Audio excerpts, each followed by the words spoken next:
Hello everyone, welcome to study IQ. Study IQ के इस video में हम करेंगे वोकेबुलरी का सेट नंबर 11। इस वीडियो में जो हम वर्ड सीखेंगे वो हैं ये: zealous, yearn, vie, wager, wretched, wan, vulnerable, tenacious, trail और वेग। तो ये वो वर्ड्स हैं जो हम इस वीडियो में सीखेंगे। ये आपका क्विज है बात के लिए। पहला शब्द है जीलस। जील क्या होती है? कहते हैं उस पर्सन के पास बहुत जील है। जील मतलब होता है उत्साह। कुछ लोग हमेशा एनर्जी से, स्फूर्ति से भरे रहते हैं। बहुत ही ज्यादा उनमें हर वक्त ऊर्जा होती है, एनर्जी होती है, उत्साही। उनको देख के ही आपका उत्साह बढ़ जाता है। जोशीले, आप उनको जोशीले भी बोल सकते हैं, तो उनको बोलते हैं जीलस, उत्साही या जोशीला। जिसके पास काफी ज्यादा एनर्जी हो, ऐसे पर्सन को बोलते हैं। या वो ऐसी चीज कर रहा हो जो उसका जुनून हो, तो अपने आप ऊर्जा आ जाती है। उत्साहशील, जो आपके अंदर भी जोश भर दे। या क्रियाशील, किसी काम में क्रियाशील है वो, मतलब किसी काम में लिप्त है, उसे पता ही नहीं, उसको मजा आ रहा है उसमें, वो उसको काम नहीं लग रहा। उसका जो पौरुष है वो देखते ही बनता है, उसकी चुस्ती, उस ऊर्जावान है, कर्मठ। तो पैशनेट, पैशनेट मतलब किसी चीज के प्रति जब आपका जुनून होता है तो आप उसको बोलते हैं आपका पैशन। तो पैशनेट वो व्यक्ति होता है किसी चीज के लिए। जैसे मैं टीचिंग को लेके पैशनेट हूं, मुझे वो काम नहीं लगता, मैं क्रियाशील रहता हूं। अलग ही बल, अलग ही पौरुष, अलग ही शक्ति मेरे अंदर, अलग ही ऊर्जा स्फूर्ति रहती है जब टीचिंग की बात आती है। एंथुजियास्टिक हूं, यानी मेरे अंदर एंथुजियाज्म है, उत्साह है। एनर्जेटिक हूं, यानी मेरे अंदर एनर्जी है। फर्वेंट, फर्वेंट मतलब किसी काम को पूरे जोश से करना, पूरी शक्ति झोंक देना। और इसका उल्टा क्या हो गया? एंटोनिम हो गया इमोशनलेस। इमोशनलेस मतलब जो कोई इमोशन ही ना दिखाए। एनर्जेटिक वाला तो बहुत ज्यादा इमोशन दिखाएगा, वो पूरा जान लगाएगा, उसका उत्साह देखते ही बनता है, उसकी ऊर्जा देखते ही बनती है। लेकिन इमोशनलेस कैसा होगा? थोड़ा सा उदासीन। संयमशील, जो जो संयमी हो, संयमशील, ठीक है ना। धीर पुरुष, धीर पुरुष किसे कहते हैं? एक मुझे भगवत गीता का श्लोक याद आ गया जो मैं आपको बताना चाहता हूं कि यम ही ना वयथन्ते यते पुरुषम पुरुषर सभा सम सुखम दुखम धीरम सोमृतत्वाय कल्पते। यानी धीर बनो। भगवान कृष्ण कहते हैं सम सुखम दुखम धीरम, सुख आए कोई बात नहीं, सुख में पागल मत हो जाओ, और दुख आए तो दुख को भी सह लो, दुख में ज्यादा दुखी मत हो जाओ। ऐसे पुरुष को धीर बोलते हैं, राइट। तो ये धीर पुरुष है। ये बहुत ज्यादा आपको इसके चेहरे पे भाव नहीं दिखाई देंगे।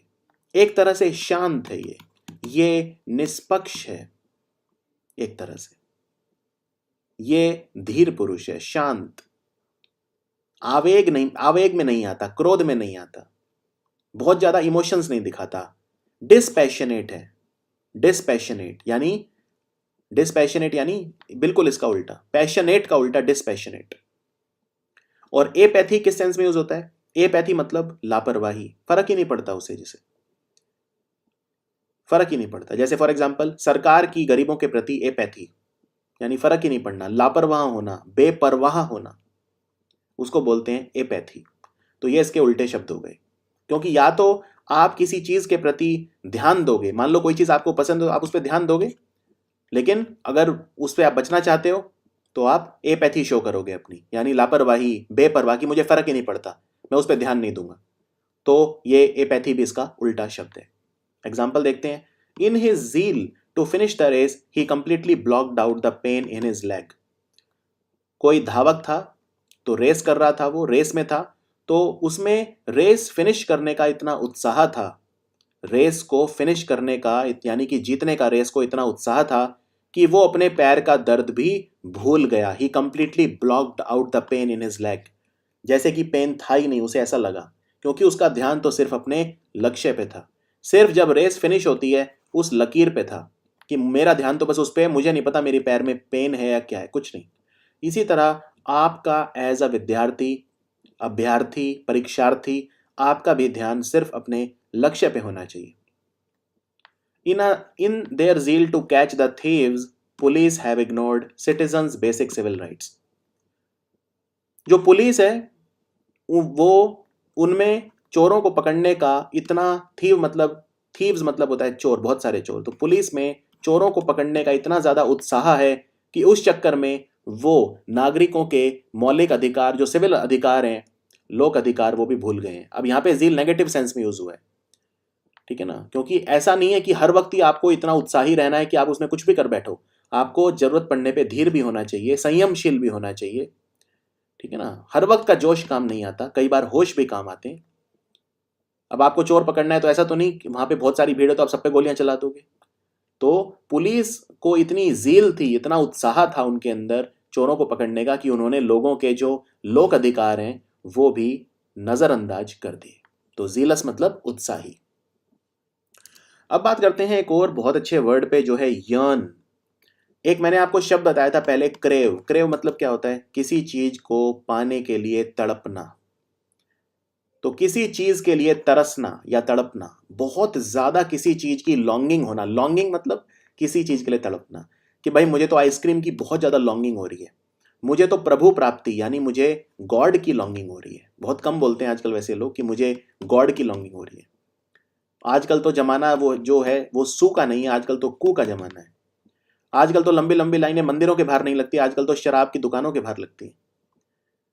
तो ये कहना कि गॉड के लिए लॉन्गिंग है, ये तो थोड़ा सा कम सुनने को मिलता है, पर होते हैं लोग। भगवान के लिए लॉन्गिंग होती है, हर वक्त एक अंदर से खालीपन लगता है। तो किसी चीज के लिए तरसना, मैं तो आइसक्रीम के लिए तरस रहा हूं, या मैं बाहर का खाना चाहता हूं।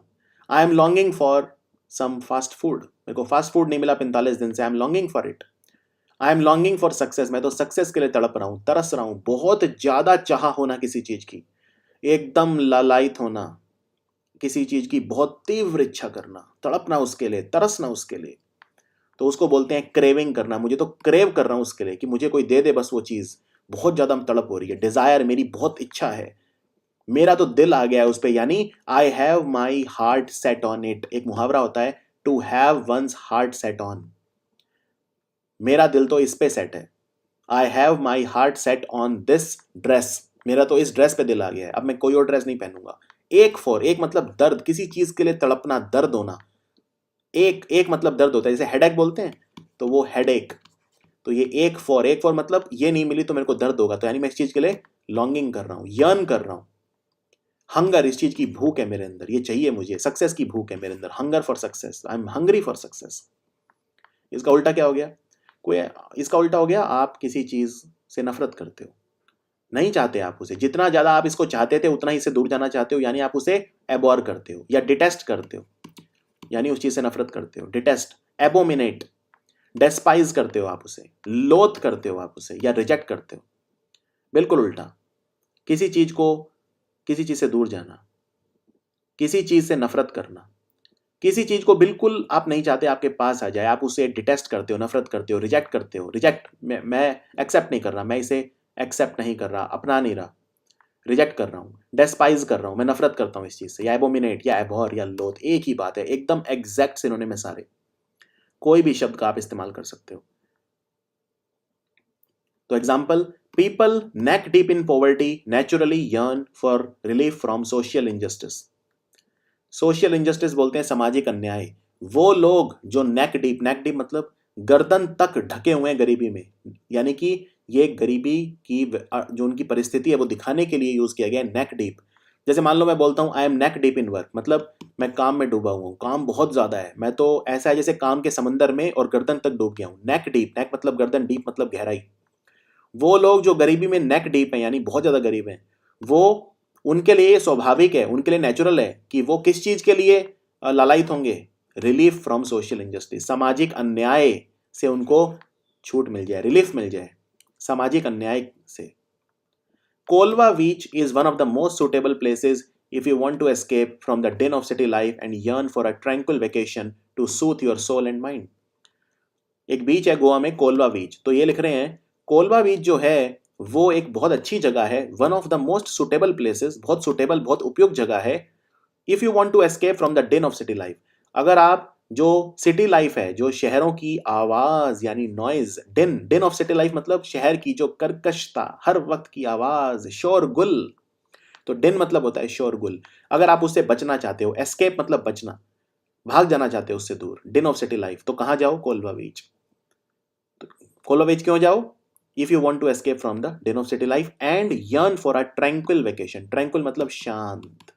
आई यर्न फॉर ट्रैंक्विलिटी, मैं शांति चाहता हूं, मैं शांति के लिए तड़प रहा हूं। I yearn for tranquillity. तो आप एक शांत जगह वेकेशन चाहते हो, to soothe your soul and mind. Soothe मतलब क्या होता है? SOOTH, किसी चीज को बेहतर करना, किसी चीज को आराम देना, किसी चीज का जो नेगेटिव इफेक्ट है वो कम करना, काम करना, चीजों को शांत करना, चीजों को। अगर आप अपने सोल यानी आत्मा और अपने दिमाग दोनों को शांति देना चाहते हो, सूद करना चाहते हो, तो आप एक शांत अगर वेकेशन चाहते हो तो कहाँ जाओ? कोलवा बीच। तो यर्न समझ गए? बहुत अच्छा शब्द है यर्न। नेक्स्ट है वाई। वाई करना मतलब प्रतिस्पर्धा करना, प्रतिस्पर्धा करना, होड़ करना किसी के साथ, या बराबरी का दावा करना, कंपीट करना। कंपीट से बना कंपटीशन, प्रतिस्पर्धा। Compete eagerly with someone in order to do or achieve something. तो वाई मतलब क्या होता है? वाई मतलब होता है किसी के साथ होड़ करना। होड़ करना मतलब कंपीट करना, प्रतिस्पर्धा करना, या बराबरी का दावा करना, मैं तुमसे कम नहीं हूं। किसी के साथ प्रतियोगिता करना, किसी का सामना करना। फेस ऑफ, फेस ऑफ मतलब सामना करना, चेहरे से चेहरा, फेस ऑफ, मुखानमुख, एकदम आमने सामने। कंटेंड, अगेन प्रतिस्पर्धा, कंटेंड, मैं आपका जो ओपिनियन है, आपका मत, उससे सहमत नहीं हूं, मैं उसको कंटेस्ट करना चाहता हूं, यानी मैं उसको कंटेंड करूंगा, कंटेस्ट करूंगा। ठीक है, कॉन्टेस्ट क्या होता है? जिसमें भाग लेते हैं, प्रतिस्पर्धा।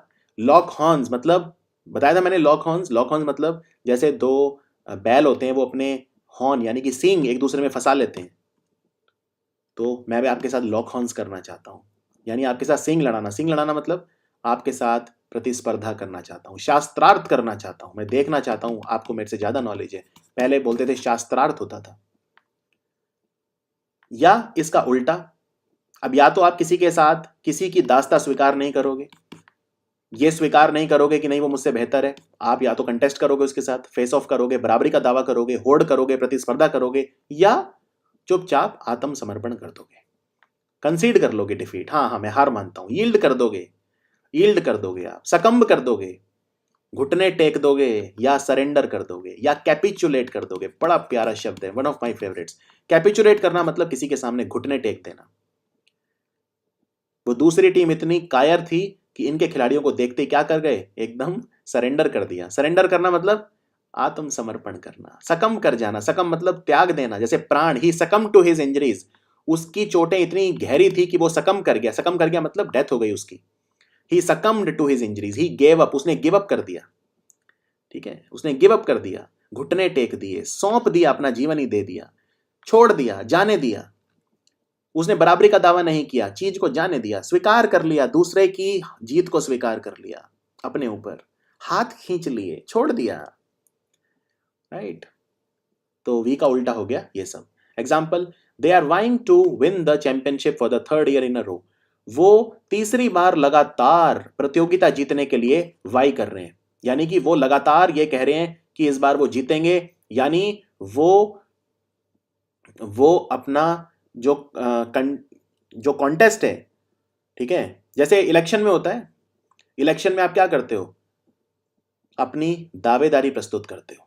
तो वो वही वही कर रहे हैं, वो अपनी दावेदारी प्रस्तुत कर रहे हैं। वो they are vying to win the championship for the third year in a row. वो तीसरी बार लगातार अपनी दावेदारी प्रस्तुत कर रहे हैं, होड़ कर रहे हैं, वाई कर रहे हैं। I vied with my colleagues for the coveted promotion. Coveted मतलब जो सब चाहते हैं पर सबको मिलता नहीं, वो है कोवेटेड। जहां कई लोग, बहुत कम लोग पहुंच पाते हैं। अब प्रमोशन है, सबको चाहिए, लेकिन मिलता किसको है? बहुत कम को मिलता है, यानी कोवेटेड है, कोवेटेड पोजीशन है। ठीक है ना, कोवेटेड। तो आई वाइड विद माई कलीग्स, मैं अपने कलीग्स के साथ होड़ कर रहा हूं, प्रतिस्पर्धा कर रहा हूं, किस लिए? प्रमोशन के लिए, for the coveted promotion, for the elusive promotion. Elusive मतलब बहुत ही जो एक आकर्षक चीज होती है, जो आपको खींच रही है। For the elusive promotion, for the coveted promotion. Right? अब आपको मैं एक वो देता हूं जीवन में सक्सेस का मंत्र, प्रतिस्पर्धा करो ही मत। ये मेरी किताब में भी लिखा है मैंने। प्रतिस्पर्धा मत करो, आप करो अनुस्पर्धा। अनुस्पर्धा मतलब अपने आप से स्पर्धा करो, अनुस्पर्धा, प्रतिस्पर्धा नहीं। अपने आप से स्पर्धा करो, रोज अपने आप को बेहतर बनाए जाओ। आप देखोगे कि कंपटीशन बहुत पीछे रह जाएगा। आप इतनी मेहनत कर लोगे कि एग्जाम क्लियर करना बहुत छोटी चीज लगेगा आपको। तो प्रतिस्पर्धा करो ही मत। प्रतिस्पर्धा आपकी जो कैपेसिटी है उसको लिमिट कर देती है। आपको ये कहती है कि बस आपको यहीं तक इतनी ही मेहनत करनी है कि ये काम हो जाए। नहीं, आपको तो अनुस्पर्धा करनी है। तो उसमें फिर ये सब जो सीमाएं हैं ये खत्म हो जाएंगी। नेक्स्ट है वेजर। वेजर मतलब होता है बैट। तो बैट जो होता है, बैट मतलब होता है शर्त लगाना, आई बैट, या मैं दांव लगा रहा हूं, गैम्बल कर रहा हूं, जुआ खेल रहा हूं, बिड कर रहा हूं। ठीक है ना, मैं बिड कर रहा हूं। अगेन जुआ कई बार उस सेंस में भी यूज होता है, बहुत ही साहसी पूर्ण कार्य कर रहा हूं, गैम्बल ले रहा हूं, मैं अपने कैरियर के साथ गैम्बल ले रहा हूं। क्यों? क्योंकि मैं इंजीनियर हूं और अब मैं प्लेसमेंट मेरी कंपनी में हो गई है, कंपनी में नौकरी लग गई है, पर मैं इसको छोड़ रहा हूं। क्यों? क्योंकि मुझे सरकारी नौकरी चाहिए। तो मैं गैम्बल कर रहा हूं अपनी लाइफ के साथ। ठीक है ना, मैं गैम्बल कर रहा हूं, मैं साहसी पूर्ण कार्य कर रहा हूं जो बहुत कम लोग करते हैं। मैं दांव लगा रहा हूं, बाजी लगा रहा हूं, स्टेक लगा रहा हूं। स्टेक मतलब अगेन बाजी, बाजी लगाना, जोखिम उठाना, साहसपूर्ण कार्य करना, दांव लगाना, वेजर करना। तो वेजर जो होता है वो बेट जो वर्ड होता है, शर्त लगाना, उसके लिए एक थोड़ा अच्छा वर्ड है, थोड़ा फॉर्मल टर्म है। उस चीज पे आप दांव लगाते हो। दांव किस चीज पे लगता है? उस चीज पे जिसका नतीजा ना पता हो, उस पे लगता है। यानी आउटकम जिसका हो, यानी रिजल्ट, आउटकम मतलब रिजल्ट या कॉन्सिक्वेंस। अनसर्टेन, अनसर्टेन इवेंट मतलब जो क्लियर ना हो। अनसर्टेन मतलब अनिश्चित इवेंट, किसी अनिश्चित घटना का रिजल्ट क्या होगा, या किसी घटना का रिजल्ट अनिश्चित है, उस पे दांव लगता है, रिस्क लगता है, रिस्क, जोखिम। तो wager, for example, she has put a cash wager of 1 crore rupees on the biggest race horse of the year. जो कई लोग घोड़ों की रेस पे पैसा लगाते हैं, तो उस लड़की ने, she has put a cash wager of 1 crore rupees, उसने 1 करोड़ रुपए की शर्त लगाई है, कैश वेजर लगाया है 1 करोड़ का। क्यों? क्योंकि वो घोड़ों की सबसे बड़ी रेस जो है उस पर उसने 1 करोड़ का दांव लगाया है, कैश वेजर। अब यहाँ पे नाउन की तरह यूज हुआ है, उसने पुट किया है कुछ, कुछ क्या है वो, नाउन यानी कैश वेजर। लेकिन यहाँ पे आई वेजर दैट, आई वेजर मतलब आई बेट, मैं वेजर कर सकता हूं, मैं बेट कर सकता हूं। तो यहाँ पे वेजर, आई बेट या आई वेजर यहाँ पे वर्ब की तरह यूज हुआ है, आई सब्जेक्ट है। तो आई बेट, क्या मैं बेट कर रहा हूं, मैं शर्त लगा सकता हूं क्या, that the government will present the number of vacancies only a couple of months before the election. कि सरकार जो है वो इलेक्शन के, यानी कि जो वहां पे चुनाव होंगे उनके 2 महीने पहले वैकेंसी निकालेगी। चुनाव के 2 महीने पहले वैकेंसी लगाएगी। मैं बेट कर सकता हूं, आई बेट, आई वेजर, मैं शर्त लगा सकता हूं। नेक्स्ट है रेचेड। देखो, रेचेड के 2 मतलब होते हैं। एक तो होता है वो व्यक्ति जो बहुत ही ज्यादा दयनीय स्थिति में है, बहुत ही ज्यादा, जिसे कहते हैं ना शोक में डूबा हुआ है, शोक संतप्त, शोक संतप्त है, यानी कि शोक में, बहुत ही ग्लूमी है, अभी सैड है, बहुत ही ज्यादा सलन है।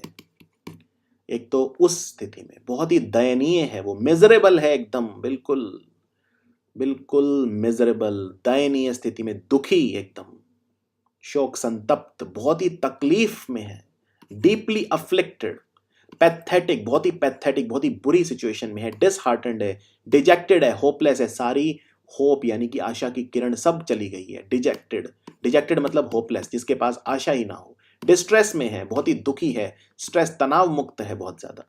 एक तो उसको बोलते हैं रेचेड। बहुत ही ज्यादा नाखुश, बहुत ही ज्यादा अनफॉर्चुनेट, अनफॉर्चुनेट मतलब भाग्यहीन, बहुत ही ज्यादा भाग्यहीन व्यक्ति है, अभागी है, अभागा है, उस कंडीशन में जो होता है। और दूसरा, कोई चीज जो बहुत ज्यादा घिनौनी होती है उसको बोलते हैं रेचेड। जैसे रेचेड एक्सीडेंट, कोई रेचेड एक्सीडेंट मतलब कोई एक्सीडेंट हुआ जिसमें बहुत ही हॉरिबल, बहुत ही डिस्गस्टिंग, घृणापूर्ण, कंटेम्प्टेबल, रेप्रीहेंसिबल, बहुत ही ज्यादा घिनौना, बहुत ही ज्यादा गंदा। ठीक है ना, बहुत ही ज्यादा गंदा अपराध था। डिप्लोर, डिप्लोर करता हूं, बहुत ज्यादा मैं नफरत करता हूं, इतना नफरतपूर्ण, इतना कंडेमनेबल, यानी उसका खंडन किया जाना चाहिए, खंडन के योग्य है, कंडेमनेबल। डिसग्रेसफुल, डिसग्रेसफुल, रेचेड यानी कि घिनौना, घृणा योग्य, घृणित, निंदनीय, निंदा करने योग्य है, इतना वैसा कुछ अपराध या कुछ भी रेचेड। जैसे बॉन्ग्स पैरासाइट, बॉन्ग जून हो, ये पैरासाइट मूवी को ऑस्कर मिला है बेस्ट फिल्म के लिए, तो बॉन्ग जून हो ने बनाई है। तो bongs parasite is a satire. Satire मतलब क्या होता है? एक कॉमेडी टाइप, एक कटाक्ष है, सटायर है। एंड साइकोलॉजिकल ड्रामा, एक मनोदशा दिखाती है, ऐसा ड्रामा है that portrays the devastating and wretched luck with the worst of human nature, जो ये दिखाता है कि ह्यूमन बीइंग जो होते हैं वो कितने, उनका जो लक है वो कितना रेचेड हो सकता है, यानी कितना दयापूर्ण हो सकता है। अगर आपने मूवी देखी हो तो उसमें अमीरी और गरीबी के बीच का फर्क पता चलता है कोरिया में, कि अमीर जो है उसके पास तो इतने बड़े बड़े घर हैं, और जो गरीब है वो बेसमेंट में रहते हैं, बेसमेंट में, जहां पे गटर का पानी आके गिर जाता है, जहां पे गटर का पानी उनकी रात की नींद खराब कर देता है आके। तो ऐसी मूवी है पैरासाइट। तो उसमें बिल्कुल वो दिखाया हुआ है, डेवस्टेटिंग, एकदम हिला देने वाला, झकझोर के रख देने वाला, रेचेड लक, एकदम जो जो उनका भाग्य है एकदम wretched, with the worst of human nature. Despite a ban on manual scavenging in India, around 250 wretched sanitation workers across civic bodies in the capital city have to follow this practice. Bharat में हाथ से मैला ढोना यानी manual scavenging वो ban है, लेकिन फिर भी हमारी कैपिटल में 250 से ज्यादा सैनिटेशन वर्कर हैं, स्वच्छता कर्मचारी हैं, जिनको ये करना पड़ता है। रेचेड सैनिटेशन वर्कर, रेचेड मतलब यहाँ पे बहुत ज्यादा उनकी स्थिति जो है दयनीय है। और ये काम कैसा है? ये काम बहुत ही घिनौना दिखाई देता है कि गटर में अंदर जाके उसको साफ करना, ठीक है ना। तो ये रेचेड है एकदम, डिप्लोरेबल, कंडेमनेबल, इसकी निंदा की जानी चाहिए जो इनसे करवा रहे हैं। सरकार को कुछ और रोबोट या उसका इस्तेमाल करना चाहिए। कंटेम्प्टेबल है, कंटेम्प्ट मतलब होता है किसी चीज की बेइज्जती, ह्यूमन राइट्स, मानवाधिकारों के खिलाफ, कंटेम्प्टेबल है, कंटेम्प्ट है ये तो। जैसे कंटेम्प्ट ऑफ कोर्ट होता है, कोर्ट की बेइज्जती माना जाएगा, कंटेम्प्ट ऑफ कोर्ट।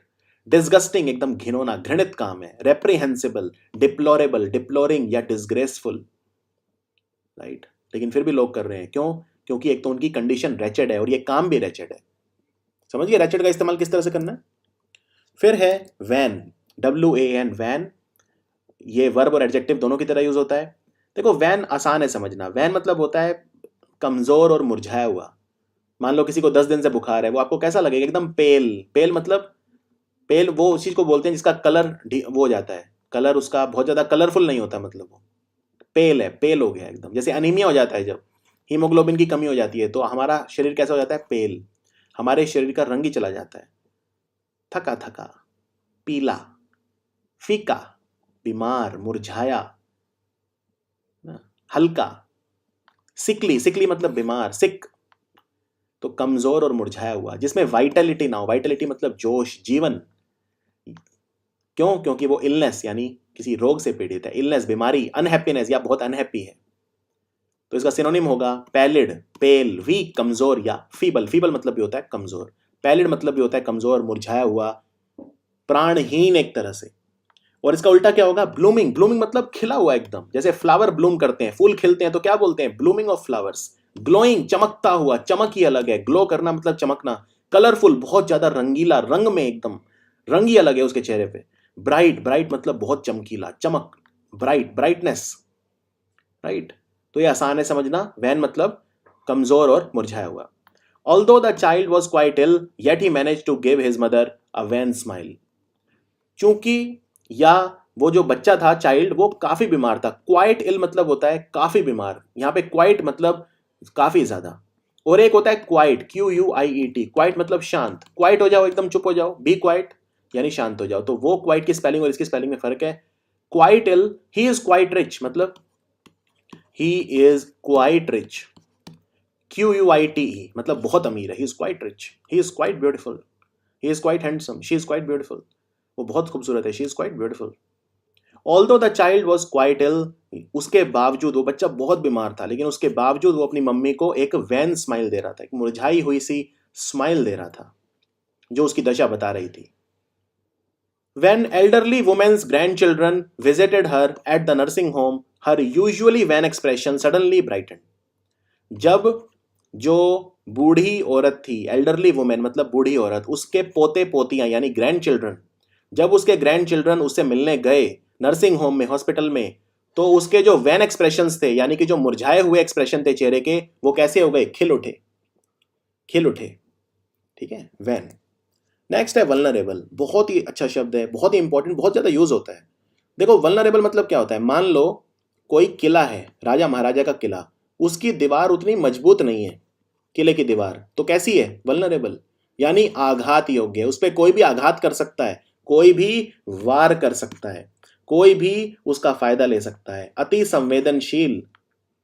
तो वल्नरेबल कोई चीज भी हो सकती है और कोई व्यक्ति भी हो सकता है। मान लो मैं बोलता हूं यार वो व्यक्ति काफी वल्नरेबल है, इसका मतलब उस पर आसानी से चोट पहुंचाई जा सकती है, यानी उस व्यक्ति को कोई शारीरिक या मानसिक पीड़ा दे सकता है। वल्नरेबल है, या तो वो शारीरिक रूप से योग्य नहीं है या मानसिक रूप से योग्य नहीं है। जैसे बच्चों को कहते हैं, बच्चे बहुत वल्नरेबल होते हैं, बहुत गलीबल, गलीबल मतलब जिसको बेवकूफ बनाया जा सके, जो उतने चतुर नहीं होते बच्चे। बच्चों को कई बार जो बच्चे उठाने वाले लोग होते हैं, किडनैप करने वाले लोग होते हैं, वो चॉकलेट वगैरह देके किडनैप कर लेते हैं। तो क्यों? क्योंकि बच्चे गलीबल हैं, बच्चे बेवकूफ बन जाते हैं। गलीबल, गलीबल मतलब वल्नरेबल, संवेदनशील, राइट। तो जिसके ये हमेशा संभावना बनी रहे कि उस पर अटैक हो सकता है या उसको चोट पहुंचाई जा सकती है किसी भी तरह से। अनप्रोटेक्टेड, जो प्रोटेक्टेड नहीं है, जो सुरक्षित नहीं है। अनगार्डेड, जिसको किसी चीज ने गार्ड नहीं किया हुआ, अनगार्डेड है। अनडिफेंडेड, अगेन जिसका कोई डिफेंस नहीं है, अनडिफेंडेड है। अनशील्डेड मतलब जिसके ऊपर कोई शील्ड नहीं है। मान लो मैंने कोई दूध रख दिया और बिल्ली अक्सर आती रहती है लेकिन मैंने ऊपर से उसे कवर नहीं किया, अनशील्डेड है एकदम, कोई शील्ड ही नहीं है ऊपर, तो बिल्ली पी जाएगी दूध को।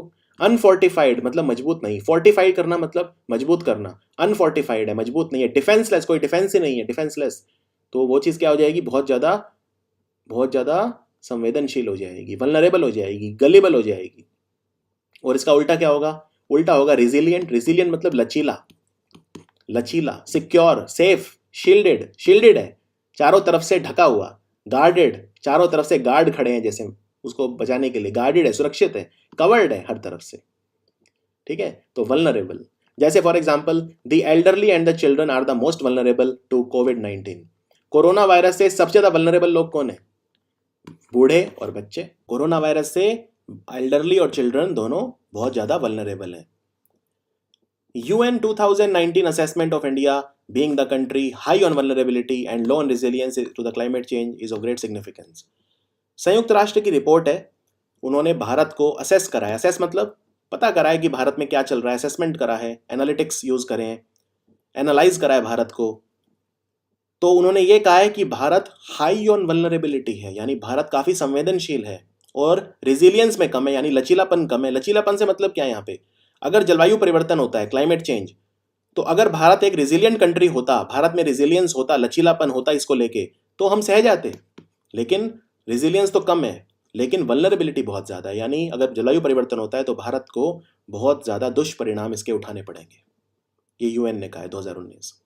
तो भारत क्या है? काफी क्लाइमेट वल्नरेबल कंट्री है।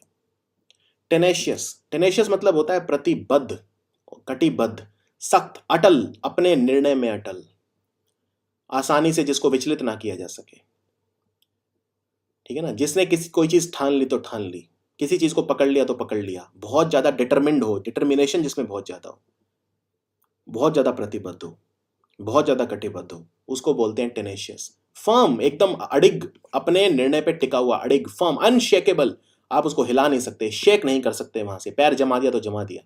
परसिस्टेंट, लगातार, परसेवरेंस है उसके पास, परसिस्टेंस है उसके पास, डॉगेड है, एकदम डटा हुआ, डॉगेड। टायरलेस, जो टायरलेस, एकदम थके ही ना, टायरलेस बॉडी है उसकी। रेजोल्यूट, रेजोल्यूट जिसने ठान ली, रेजोल्यूट, डिटर्मिनेंट, डिटरमिन्ड, एकदम डिटर्मिनेशन है जिसके पास। एडहेरेंट, चिपका हुआ, अपने निर्णय से चिपका हुआ। एडहेर, एडहेर मतलब चिपकना। अनवेवरिंग, अनवेवरिंग मतलब ये नहीं कि कभी लेफ्ट कभी राइट, वहीं पे उसी जगह। अनवेवरिंग, जो हिले ना अपनी जगह से, यानी बहुत ज्यादा जिसने ठान लियो, उसको बोलते हैं प्रतिबद्ध, कटिबद्ध, सख्त, अटल अपने निर्णय में। तो सक्सेस के लिए हमें टेनेशियस होना चाहिए। और इसका उल्टा क्या होगा? क्विटिंग, जो गिव अप कर दे, क्विट कर दे, सरेंडर कर दे, सरेंडरिंग, ईल्डिंग, ईल्ड कर दे। फॉल्टर, फॉल्टर मतलब जो गिर जाए, लुढ़क जाए, पांव फिसल जाए, फॉल्टर कर जाए। हेजिटेंट, जिसमें हेजिटेंट है हमेशा, एक संशय है दिमाग में जिसके, हमेशा एक शक है अपनी काबिलियत में, हमेशा हेजिटेंट। हेजिटेशन जो बहुत करता है, हेजिटेटिंग है। वैसिलेटिंग, वैसिलेटिंग मतलब कभी ये कभी वो, कभी कुछ कभी कुछ, हर बार एक नया जवाब। अडिग नहीं, अडिग नहीं है वो, डटा हुआ नहीं है किसी चीज पे, वैसिलेट करता है।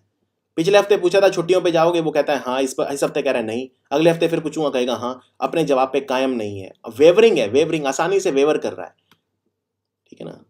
तो टेनेशियस होना चाहिए, अड़िग, ठान लिया तो ठान लिया, ठीक है ना। अनशेकेबल, आपका जो फेथ है वो अनशेकेबल होना चाहिए, ये बहुत इंपॉर्टेंट चीज़। और फेथ पूरा 100% होना चाहिए। 99 भी अगर होता है तो जो बचा हुआ 1% है वो इस 99 पे भारी पड़ता है। इसीलिए कहते हैं जो फेथ है वो हमेशा एकदम 100% होना चाहिए।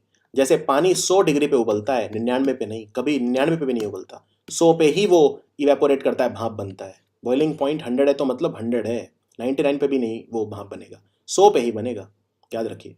इसी तरह से आपका जो फेथ है, आपका जो डिटर्मिनेशन है वो एकदम 100% होना चाहिए। एग्जाम्पल देखिए, we met a number of young tenacious seekers of wisdom of a long forgotten past. Bharat का जो फॉरगॉटन पास्ट, यानी हमारा जो पास्ट है, भारत में इतने बड़े बड़े वैज्ञानिक हुए, यानी हमारा जो पास्ट है वो लोग भूल गए हैं, ठीक है। लेकिन हमें कई यंग टेनेशियस सीकर मिले। सीकर मतलब जो कुछ खोज रहा है। क्या खोज रहा है? सत्य की खोज कर रहा है, सीकर ऑफ द ट्रुथ, खोजने वाला। क्या खोज रहे हैं ये यंग टेनेशियस बच्चे, युवा टेनेशियस, ठान के आए हैं, खोज के रहेंगे क्या? विजडम, पुरानी हमारी नॉलेज, हमारी पुरानी विजडम। किस चीज की? हमारा जो लॉन्ग फॉरगॉटन पास्ट है, हमारा जो गरिमापूर्ण इतिहास है, उसके बारे में ये जानना चाहते हैं, सीकर हैं ये। हमें कई बच्चे ऐसे मिले, वी मेट मतलब हम मिले। The diligence that Dravid brings to his batting makes him the most tenacious batsman in cricket. वो डिलीजेंस, डिलीजेंस मतलब हार्डवर्क, ठीक है ना। किसी चीज को टेक फॉर ग्रांटेड मत लेना, छोटी से छोटी चीज को भी बहुत ज्यादा तवज्जो देना, बहुत ज्यादा इंपॉर्टेंस देना।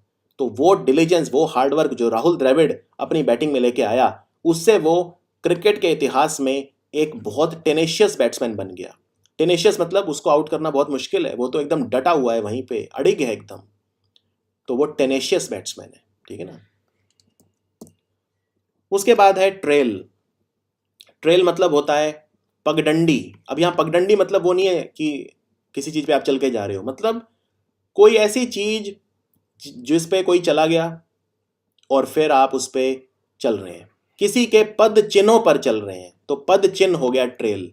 मेरे से पहले जो लोग आए थे, आज वो मेरे लिए एक ट्रेल छोड़ गए हैं और मुझे उस ट्रेल पे चलना है। यानी कि कोई ऐसी चीज जो दूसरे मेरे लिए छोड़ के गए हैं, वो जो चिन्ह है उनके, मार्ग चिन्ह, चिन्ह निशान। कोई कहते हैं ना, किसी को मैं फॉलो कर रहा हूं, किसी को मैं फॉलो कर रहा हूं, मेरे से पहले जो लोग चल के गए हैं उन्हीं के पैरों के निशानों पे मैं चल रहा हूं। किसी का अनुसरण करना, ठीक है, किसी का अनुसरण कर रहा हूं, किसी के द्वारा चला हुआ रास्ता यानी ट्रेल, मैं उसकी ट्रेल फॉलो कर रहा हूं। कोई जब कुछ चला जाता है तो फिर वो पीछे छोड़ जाता है, क्या? ट्रेल। जैसे कई बार विमान चला जाता है, अब विमान को कई बार अपना जो ईंधन है, जो फ्यूल है, वो गिराना पड़ता है अपना वजन कम करने के लिए, तो विमान अपना ईंधन पीछे छोड़ जाता है। कई बार दिखता है आसमान में ऐसे कि विमान जा रहा है और अपना पीछे ईंधन छोड़ रहा है, तो वो क्या है? इसको क्या बोलेंगे? इसको बोलेंगे ट्रेल। कोई भी ये चला गया, पीछे ट्रेल छोड़ गया। और ट्रेल का एक मतलब और होता है, और वो किसी चीज का पीछा करना या पीछे हो जाना। फॉर एग्जाम्पल, एक क्रिकेट की टीम है, उसने टारगेट बनाया वनडे मैच में 300, तो दूसरी टीम अभी 200 पे खेल रही है, तो वो 100 रन से ट्रेल कर रही है, कहते हैं ना ट्रेलिंग बाय 100 रन। वो 100 रन से पीछे है, तो पीछे हो जाना, ठीक है, या पीछा करना। मैं ट्रेल कर रहा हूं अभी उनसे, वो तो बहुत आगे निकल गए हैं, मैं उनको ट्रेल कर रहा हूं, यानी उनके पीछे हूं, ठीक है ना। तो ट्रेल के दो मतलब होते हैं, एक तो प्रभाव मार्ग, ठीक है ना, एक तो किसी का चला हुआ निशान, पद चिन्हों पे चलना किसी के, और दूसरा किसी के पीछे होना या किसी का पीछा करना, किसी को फॉलो करना, उसको बोलते हैं ट्रेल। वर्ब की तरह भी यूज होता है, नाउन की तरह भी यूज होता है। अगर आप बोल रहे हैं मैं उसके ट्रेल पे चल रहा हूं, तो वो नाउन है। अगर आप बोल रहे हैं I am trailing him by, my team is trailing by 100 run, तो वो वर्ब हो गया। अब यहां पे वो देखते हैं example, the plane was deafeningly noisy and left a trail of smoke. जो प्लेन था वो डेफनिंग, डेफ मतलब किसको बोलते हैं? बहरा, जो सुन ना सके। डेफनिंगली मतलब बहरा कर देने वाली आवाज के साथ उड़ रहा था। डेफनिंगली नॉइजी, जो बहरा कर दे, deafeningly noisy, and left a trail of smoke. Trail of smoke यहां पे नाउन की तरह यूज हो रहा है कि जो प्लेन है वो क्या छोड़ गया पीछे? ट्रेल ऑफ स्मोक, धुएं का वो ट्रेल छोड़ गया। उसके बाद साइक्लोन बुलबुल, साइक्लोन बुलबुल जब आया तो वो पीछे क्या छोड़ गया? लेफ्ट अ ट्रेल ऑफ, पीछे छोड़ गया मतलब लेफ्ट अ ट्रेल ऑफ, क्या छोड़ गया? सिर्फ तबाही, डिस्ट्रक्शन, तबाही, डैमेज, किलिंग 10 पीपल, 10 लोग मर भी गए और 25 लोग घायल हो गए, इंजर कर गया 25 लोगों को in the low lying areas of Bangladesh, Bangladesh के जो लो लाइंग एरियाज में आया तो वहां पे 10 लोग उसकी वजह से मर गए और 25 लोग घायल हो गए, यानी कि क्या छोड़ गया पीछे? डिस्ट्रक्शन, तबाही। नेक्स्ट है वेग, ये हमारा आखिरी शब्द है वेग। तो वेग मतलब होता है अस्पष्ट, जो क्लियर ना हो, धुंधला, वेग, ठीक है। ये अनसर्टेन, जिसकी सर्टेनिटी ना हो, जो निश्चित ना हो एकदम। एम्बिगुअस मतलब दो मीनिंग हो जिसके, एम्बिगुअस एक से ज्यादा मीनिंग हो तो समझ में नहीं आ रहा कि क्या क्या कहना चाह रहे हो आप द्विअर्थी बातें कर रहे हो। एम्बिगुअस, आप इक्विवोकेट कर रहे हो, आप इसको इक्विवोकल बोल सकते हो, इक्विवोकेट करना। क्लाउडी, क्लाउडी मतलब धुंधला, बादल जैसा, जैसे बादल, एक बादल जैसा लग रहा है, धुंधला। डस्की, हेजी, फजी, मिस्टी, मिस्टी मतलब कोहरा, धुंध, कोहरा, कुछ साफ नहीं है, ब्लर, धुंधला है। मेरा चश्मा जो है ब्लर है, धुंधला, दिखाई नहीं दे रहा, नंबर बढ़ गया शायद। इनएक्सप्लिसिट, एकदम साफ निकल के नहीं आ रहा, इनएक्सप्लिसिट है। एक्सप्लिसिट मतलब एकदम क्लियर, ऑब्वियस। इनएक्सप्लिसिट मतलब बिल्कुल उल्टा। तो वेग मतलब अस्पष्ट, तो इसका उल्टा क्या होगा? स्पष्ट, सुनिश्चित, एकदम निश्चित है, साफ है एकदम, मुखर एकदम, प्रकट है सामने, व्यक्त, क्लियर, एकदम साफ। एक्सप्लिसिट एकदम मेरे सामने, एकदम ऑब्वियस है, सामने दिख ही रहा है। प्रत्यक्ष एकदम ऑब्वियस, एकदम प्रत्यक्ष। लूसिड, एकदम लूसिड, सीधा साफ सपाट, एकदम बिल्कुल सामने दिखाई दे रहा है। तो वो वेग का उल्टा। और एक शब्द होता है वोग, वोग मतलब होता है फैशन, बहुत ज्यादा लोग फैशन करते हैं, वोग, तो वोग मतलब फैशन। वेग है यहाँ पे, वेग मतलब अस्पष्ट। Although the conception of the poet's life is vague, yet his personal force is so vividly impressed on his poems that we can get an idea of his qualities from his works. यूं तो कोई भी जो कवि है उसके जीवन की धारणा क्या है, कंसेप्शन क्या है, वो वेग होती है, अस्पष्ट होती है कि उसका जीवन कैसा चल रहा है क्या, लेकिन फिर भी उसका जो व्यक्तित्व बल होता है वो इतना ज्यादा उसकी कविताओं में दिखता है, इतना ज्यादा इंप्रेस्ड होता है उनकी पोयम में, यानी इतना ज्यादा छपा होता है उसकी पोयम में कि उससे आइडिया पता चल जाता है हमें कवि के बारे में, कवि की कविताओं के बारे में। यूं तो उसकी खुद का जीवन स्पष्ट होता है पर उसकी कविताएं एकदम स्पष्ट होती हैं। द जजेस determined that the law was to वेग टू बी फेयरली एनफोर्स्ड। जजेस ने ये कहा, जज ने डिटरमिन किया यानी इस नतीजे पर पहुंचा कि जो कानून है वो अस्पष्ट है, तो इसका सही इस्तेमाल नहीं हो सकेगा। यानी फेयरली एनफोर्स, एनफोर्स मतलब लागू करना, फेयर मतलब सही तरीके से, तो फेयरली एनफोर्स नहीं हो पाएगा ये कानून क्योंकि अस्पष्ट है, तो लोग इसका फायदा उठा लेंगे। अब हम स्टोरी देखते हैं हमारी, इसको पहले खुद ट्राई करिए। This is the story of every jealous aspirant who yearns for his selection. ये हर उस जीलस एस्पिरेंट की कहानी है। जीलस एस्पिरेंट मतलब उत्साहपूर्ण, एस्पिरेंट मतलब अभ्यर्थी, परीक्षार्थी, जो परीक्षा देने वाला एस्पिरेंट है, ये उसकी कहानी है। जो who yearns for his selection, वो अपना सिलेक्शन चाहता है, बहुत यर्न कर रहा है उसके लिए, तड़प रहा है, मचल रहा है एकदम, तरस रहा है एकदम। ये हर उस कैंडिडेट की कहानी है, हर उस जीलस कैंडिडेट की कहानी है। The candidate vie hard for securing top rank. Candidate जो है वो बहुत ज्यादा वाई कर रहा है, हार्ड मतलब अपनी दावेदारी पेश करता है हर बार, किस चीज की? फॉर सिक्योरिंग टॉप रैंक, ठीक है ना। तो यहाँ पे वाई का मतलब ट्राई नहीं है, यहाँ पे वाई का मतलब है वो अपनी दावेदारी पेश करता है, होड़ करता है दूसरों के साथ, वाई करता है, वो दूसरों के साथ सींग उलझाता है अपने, लॉक हॉर्न्स, ठीक है ना। दूसरों के साथ वो फेस ऑफ करता है, दूसरों के साथ वो कंपीट करता है, कंटेस्ट करता है, किस चीज के लिए? For securing top rank, top rank लाने के लिए, रैंक 1, रैंक 2, रैंक 3 सिक्योर करने के लिए। They even wager their youth for the government job. यहां तक कि कैंडिडेट जो है वो क्या करते हैं? अपना यूथ, अपना यौवन, अपनी किशोरावस्था क्या कर देते हैं? वेजर, यानी कि दांव पे लगा देते हैं। वेजर करना मतलब शर्त लगाना, दांव पे कुछ लगाना, बाजी लगाना, किसके लिए? सरकारी नौकरी के लिए।